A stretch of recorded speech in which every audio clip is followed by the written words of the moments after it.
Bonjour à tous. Merci Jean-Baptiste. Je vous laisserai passer les diapos. Il y en a que trois. Bon, merci pour l'invitation. RTE est très heureux de pouvoir intervenir et de contribuer à peut-être la meilleure connaissance de tout ce système électrique. C'est une nouveauté pour pas mal de personnes et ça a été une nouveauté aussi pour RTE. Quand je vous dis ça, c'est juste pour dire qu'effectivement, le monde change et continue de changer et a changé. C'est-à-dire que auparavant, le réseau électrique euh, servait à acheminer l'électricité depuis des grands centres de production, que ce soit de l'hydraulique, je sais pas, ici dans les Pyrénées ou dans le Massif central, mais aussi, bien sûr, les centrales nucléaires ou thermiques, qu'elles soient à charbon ou au gaz. Voilà, ça c'était le système électrique avant. Et depuis quelques années, et de plus en plus, effectivement, il y a l'arrivée des énergies renouvelables, issues notamment du vent pour rester sur la thématique du jour, donc effectivement éolienne, ou bien photovoltaïque issues du soleil. Donc ça, c'est effectivement une grande modification. Et la question qui se pose sur la difficulté d'approvisionnement, eh bien, je vais tenter d'y répondre. Est-ce que, Jean-Baptiste, tu peux passer la première slide, s'il te plaît, pour reposer un petit peu le contexte.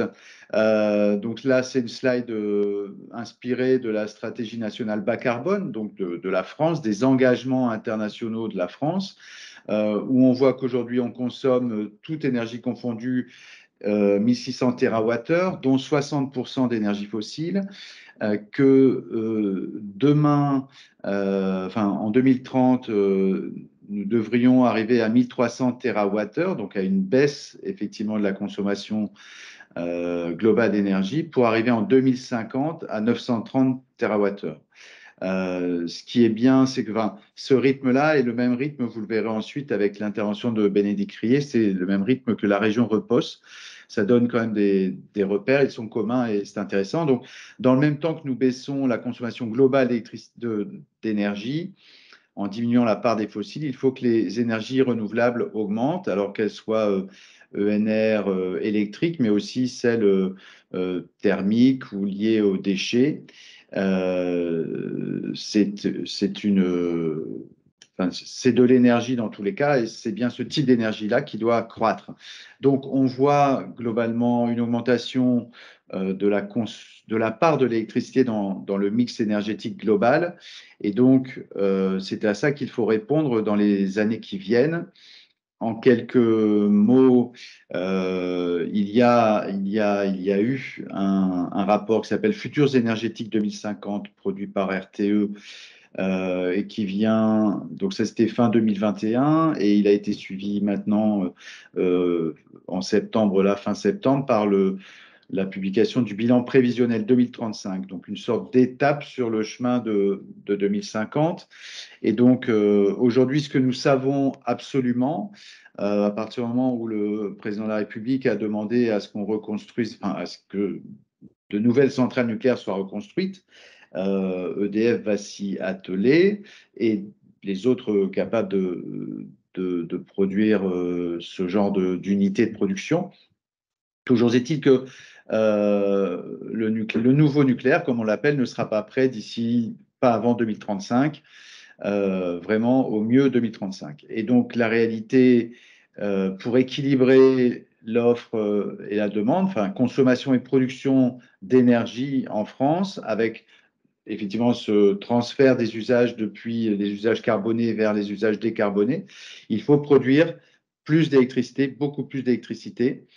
Et pour ça, il faut dès maintenant développer plus massivement les ENR, éoliennes ou solaires. Et donc, à cela, dans l'éolien, il y a aussi l'éolien en mer qui pose ses problèmes spécifiques, mais qui a l'avantage de produire beaucoup plus que l'éolien terrestre. Alors donc c'est parce qu'il y a le sujet donc des flexibilités aussi sur les capacités d'approvisionnement. Toujours est-il qu'en termes d'équilibre global aujourd'hui, pour 2035, on utilise l'ancien nucléaire et voilà, en toute sécurité, on le prolonge autant que possible. Deux, on fait de l'efficacité énergétique. Ça veut dire que c'est entre les exigences qui peuvent être françaises ou européennes d'amélioration, par exemple de l'électroménager, comme on l'a vu sur les frigos, les fours, ils étaient notés A+, A3+, enfin bon, ça a encore changé. Donc, on pousse les producteurs à faire des ustensiles, des équipements qui consomment moins d'électricité pour le même confort. Donc ça, c'est l'efficacité énergétique. Ensuite, il y a la sobriété énergétique. Donc ce sera là des efforts que chacun peut faire. On a vu l'hiver dernier, y compris à cause du prix des énergies, mais que des efforts sont faits et maintenant semblent durables à hauteur de 9-10% de la consommation globale d'électricité. Et le quatrième pilier, c'est effectivement le développement des ENR, qui doit être massif, qui doit, en Occitanie par exemple, qui est un bon élève parce qu'il a commencé tôt, parce qu'il y a du vent, il y a un couloir de vent en Occitanie, mais il y a aussi du soleil, vous le savez.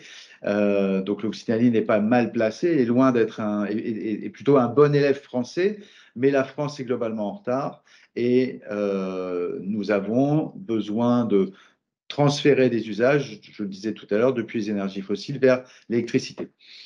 Euh, Tout ça n'est pas simple forcément pour le réseau électrique. Jean-Baptiste, tu peux passer à la slide suivante, qui est très synthétique hein, par ailleurs, mais là, dans Futurs énergétiques 2050, il y avait 6 scénarios retenus, on en a traité beaucoup, beaucoup. Et là, c'est en bas, de bas en haut, en fonction de la quantité d'énergie renouvelable dans le mix énergétique. Et ce sont effectivement les besoins de capacité flexible pour équilibrer le réseau. Et donc, on voit qu'effectivement, les ENR, un mix énergétique avec davantage d'énergie renouvelable, nécessite davantage de flexibilité et donc met effectivement un peu plus en challenge le côté approvisionnement, qualité de fourniture de l'électricité, ce qui est dans notre cahier des charges, bien sûr, de service public de l'électricité. Et donc, voilà. Alors, sur les flexibilités, je vais y revenir. Jean-Baptiste, tu peux passer la suivante.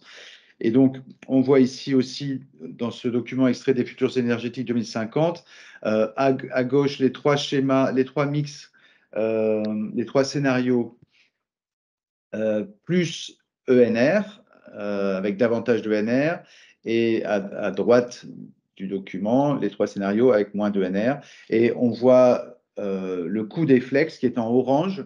Et donc, on voit qu'effectivement, les flexibilités sont d'autant plus importantes et donc onéreuses que nous avons un mix énergétique basé sur des ENR de manière massive, puisqu'il faut effectivement raccorder non pas une énorme ou quelques énormes unités de production, mais une multitude d'unités de production, que ce soit d'ailleurs Enedis, le distributeur d'électricité qui couvre 95% du territoire français, et donc qui est bien souvent davantage votre interlocuteur que nous, ou bien des grands parcs photovoltaïques comme raccorde éventuellement RTE directement sur son réseau.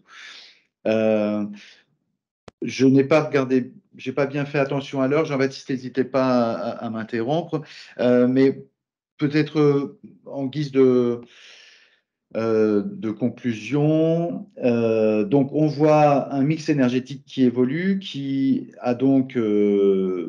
peut poser des questions en termes de qualité d'approvisionnement ou d'approvisionnement. Bien sûr, donc ça c'est le métier de RTE. Un des métiers de RTE, au-delà de l'entretien du réseau de transport, c'est l'équilibre offre-demande à chaque seconde. J'ai des collègues qui travaillent jour et nuit pour qu'à chaque seconde, comme on dit, le courant passe, puisqu'il faut l'équilibre offre-demande à chaque seconde. Eh bien, c'est là que RTE va agir dans les années qui viennent.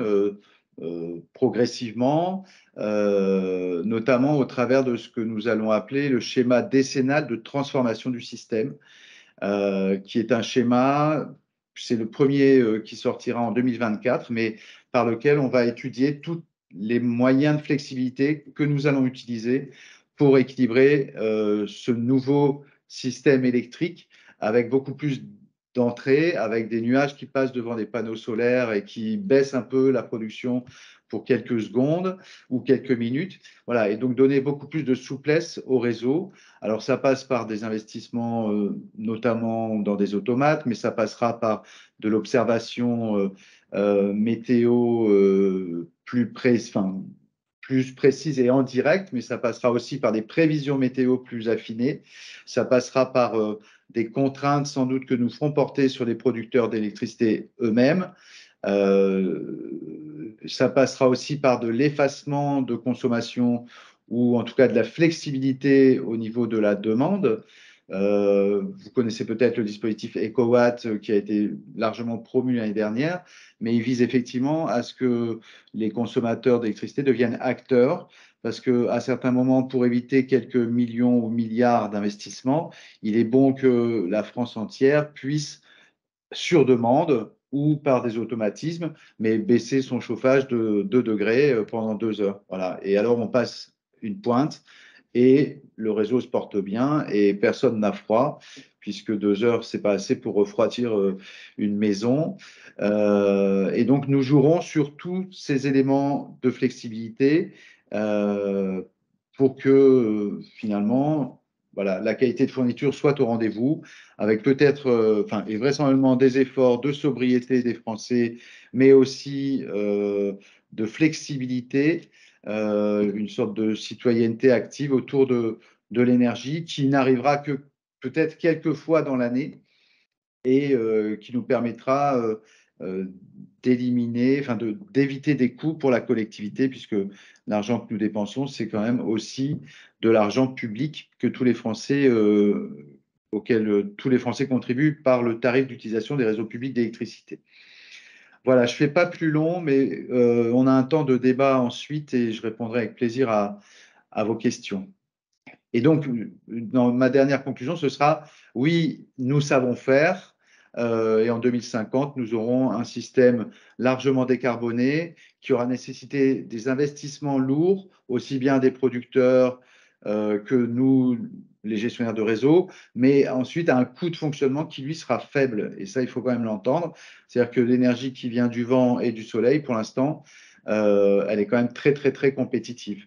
Et donc, si demain, on ne doit plus utiliser des énergies fossiles qui, elles, à contrario, vont augmenter en termes de coûts.